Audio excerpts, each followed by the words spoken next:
Esse canal é totalmente parcial e apresenta apenas uma das histórias possíveis. Se persistir a confusão, as referências deverão ser consultadas.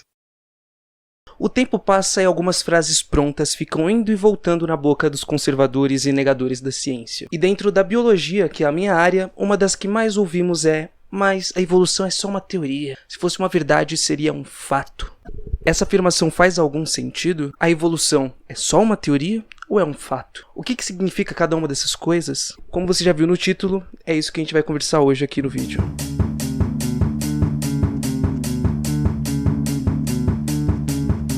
Se essa é a sua primeira vez aqui, me chamo Bruno Pontes e esse aqui é o Ilha de Ignorância. Quando alguém diz que a evolução é só uma teoria, essa pessoa está tentando rebaixar a importância da evolução biológica. Normalmente fazem isso ou para negar a evolução por completo, ou para se falar que a forma como os biólogos defendem a evolução é uma das possíveis, tentando igualar ideias criacionistas como se tivessem o mesmo peso das teorias científicas. E para entendermos se a evolução é uma teoria ou um fato, precisamos entender duas coisas: o que é a evolução e o que é uma teoria. Capítulo 1.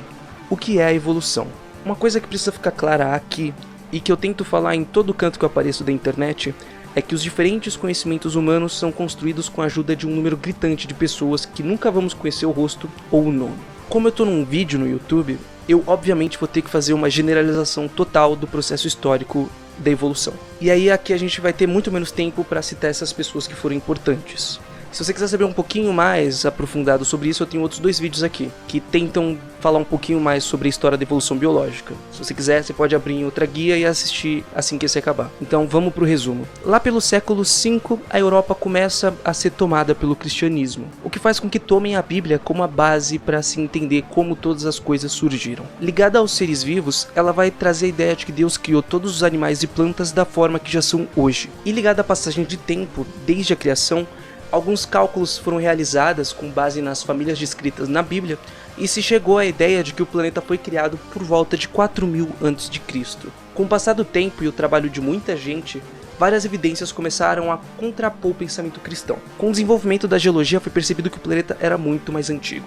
Em 1779, o Buffon calculou a idade da Terra em, pelo menos, 168 mil anos. Outro ponto importante aconteceu nesse ramo. Foi percebido que, com o passar de muito tempo, novas camadas de rocha são depositadas em cima das camadas antigas, e essas camadas chamamos de estratos geológicos. Pensando nesse sentido, os estratos que estão mais próximos da superfície são os mais novos que os que estão abaixo dele. Quando se analisaram esses estratos, foram encontrados fósseis de vários organismos.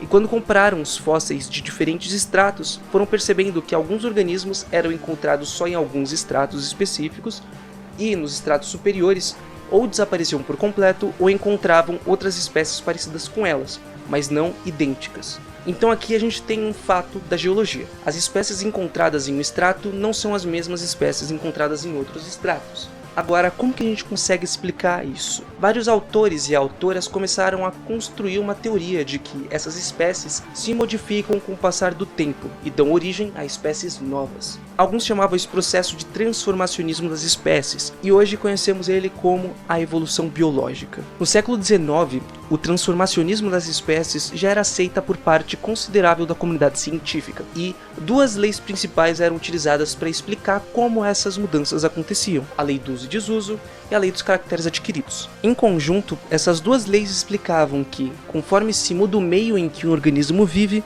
ele muda o seu comportamento. Mudando o seu comportamento, alguns órgãos passam a ter mais importância que outros. Aqueles que são mais utilizados se desenvolvem, enquanto os que são menos utilizados se atrofiam. Esses organismos que passaram por mudanças ao se reproduzirem vão passar essas características novas para os seus descendentes. E passando muito tempo, a gente ia encontrar várias mudanças que transformariam uma espécie em outra. Com o passar do tempo, novos autores desenvolveram novos estudos sobre esse tema e foram realizando mudanças nessa teoria. Um deles, que conhecemos bastante atualmente, foi o Charles Darwin. Ele se baseou nas leis do uso e desuso e dos caracteres adquiridos e em outros conhecimentos da sua época, como a economia, por exemplo. E com isso, ele criou aquilo que a gente chama hoje de seleção natural. Nesse novo conceito, os organismos estão em constante competição entre si, em busca de alimento, água, espaço e outras necessidades básicas.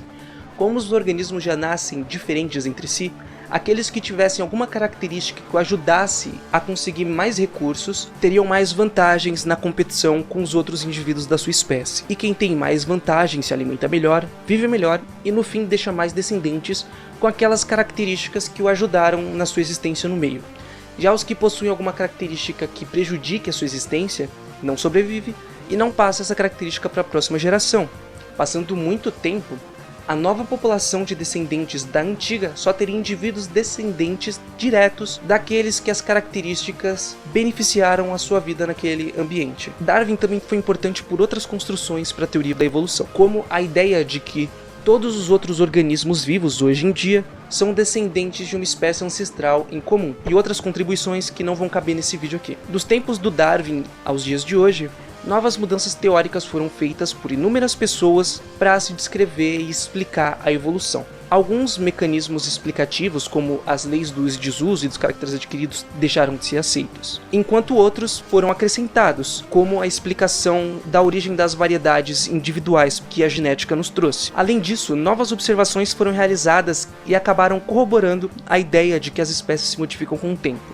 Podemos citar o número muito maior de fósseis encontrados, bem como outras observações baseadas em outros ramos da biologia, como a genética, que nos mostrou a proximidade entre o DNA de organismos que eram ditos próximos pelas suas características físicas, e a microbiologia, que possibilitou observarmos diretamente a evolução em organismos unicelulares, como o estudo que levou 30 anos para ser feito e analisou 67 mil gerações da bactéria Escherichia coli.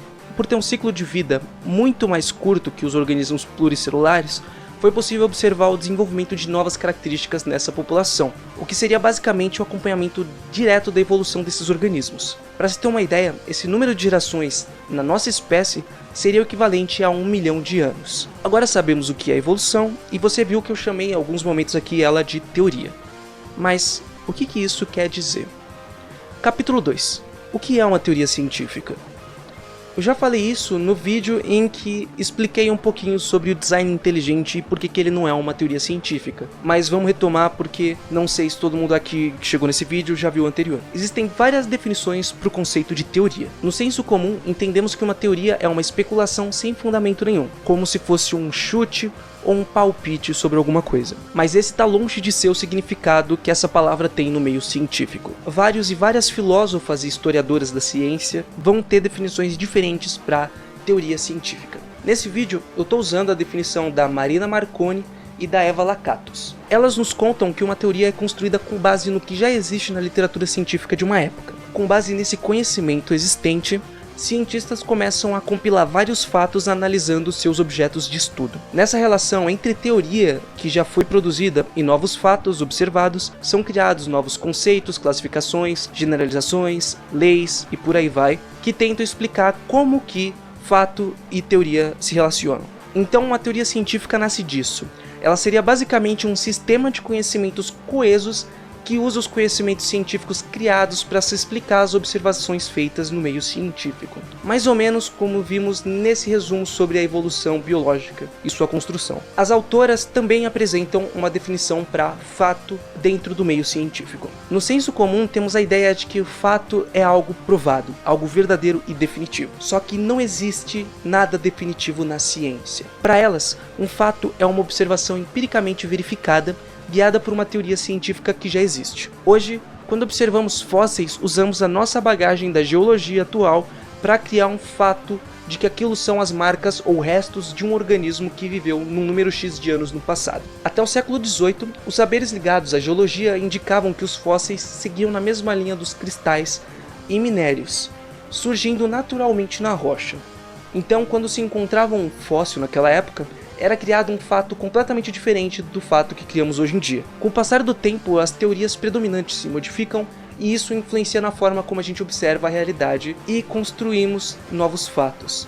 Esses novos fatos vão ser responsáveis pela modificação de teorias antigas, resultando na criação de teorias completamente novas. Sabendo disso, podemos tentar responder finalmente a pergunta inicial do vídeo. Capítulo 3. A evolução é um fato ou uma teoria? Já vamos começar aqui falando que não tem um consenso na academia sobre a evolução ser um fato, teoria ou então os dois.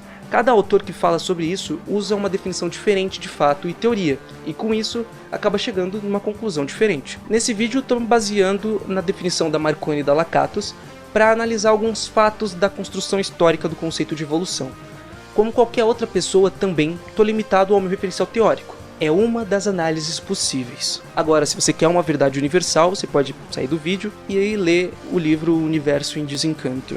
Se pensamos na evolução biológica como a mudança que acontece nas espécies existentes aqui no planeta, então a evolução é um fato. Um fato científico construído historicamente com base em muitas teorias e ramos da ciência que se desenvolveram ao longo dos séculos, como a gente viu aqui. Agora, se pensamos em evolução biológica como sinônimo de seleção natural, e outros mecanismos explicativos sobre como as espécies se modificam com o passar do tempo, então ela é uma teoria. Os fatos ligados a essa modificação nos seres vivos foram coletados com base nas teorias existentes na geologia, na genética e em vários outros ramos da biologia que não citei aqui, como a taxonomia, por exemplo. Usando essas teorias como base para explicar o mundo, fatos, conceitos, classificações, regras e por aí vai foram criadas e reorganizadas em uma nova teoria que chamamos aqui genericamente de teoria evolutiva. E eu falo genericamente, pois não existe só uma teoria evolutiva. Não existe a teoria da evolução. Existem teorias explicativas diferentes. A mais famosa que temos hoje em dia é a teoria sintética de evolução, que basicamente uniu o arcabouço teórico darwinista com o arcabouço teórico genético. Mas ainda temos outros, como a síntese estendida, que acrescenta outros ramos recentes da biologia, meio que atualizando a teoria sintética de evolução. Já vou deixando bem claro aqui que estou falando sobre teorias científicas, seguindo a definição usada aqui no vídeo. Não confundam com aquela palhaçada de design inteligente que chamam de teoria, mas que de teoria científica não tem nada. E se você quiser saber por que não é uma teoria científica, pode ir nesse vídeo que está no card que explico sobre. Mas vamos terminar aqui o vídeo. Usando tudo isso que conversamos aqui, podemos falar que a evolução biológica é um fato, e que dentro da biologia temos teorias científicas que apresentam explicações sobre como ela acontece, como a teoria sintética de evolução, que é a mais conhecida. E é isso. Se curtiu o vídeo, deixa um gostei e se inscreve no canal, que quase toda semana temos um vídeo novo aqui. Seja do quadro principal, que é esse aqui, o Ilha de Ignorância, seja pelas nossas aulas de biologia para quem vai prestar o vestibular, ou trechos do nosso podcast, que você pode ouvir completo lá no nosso Spotify, que também está no comentário fixado. E no fim é isso. Tchau!